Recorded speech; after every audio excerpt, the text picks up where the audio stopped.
Hello guys, magandang hapon sa inyong lahat. Ngayon ay nandito ako sa Balea Falls o yung tinatawag nila na Malatanon Falls dito sa Calatrava, Negros Occidental. Kung napapansin nyo guys, dyan sa likod ko, ayan o, napakataas nyo guys ng falls na yan. Nasa 120 feet din siya.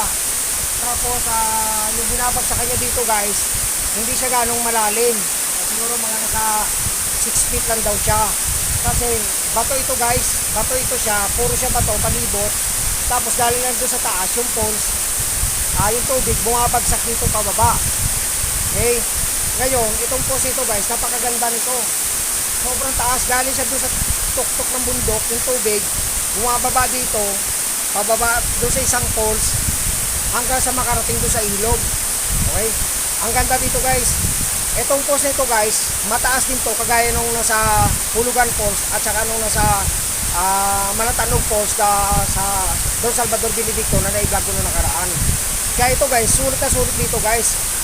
Nature na nature ang dating kasi nasa dalawang bundok siya, pagitan siya ng dalawang bundok. Lumalabas yung tubig, yung pinaka-falls niya. Yan yung falls na lumalabas dito. Ang ganda ng tubig, ang linaw at saka sariwang-sariw guys. Nature na nature ang dating. Kaya sa mga hindi pa nakakapunta dito guys, try nyo pumunta dito at napakaganda dito guys. Sulit, kahit mahirap yung travel, okay lang, sulit ka naman kasi pagdating mo naman dito, hindi ka naman magsisisi kasi sa ganda ba naman ang nature na to, talagang mawawala yung pagod mo kahit paano, di ba guys? Kaya sa lahat ng mga hindi pa pumupunta dito, try nyo pumunta dito guys at hindi kayo magsisisi. Maganda dito, 100%. Ang ganda, nature na nature ang dating. Wala kang masasabi.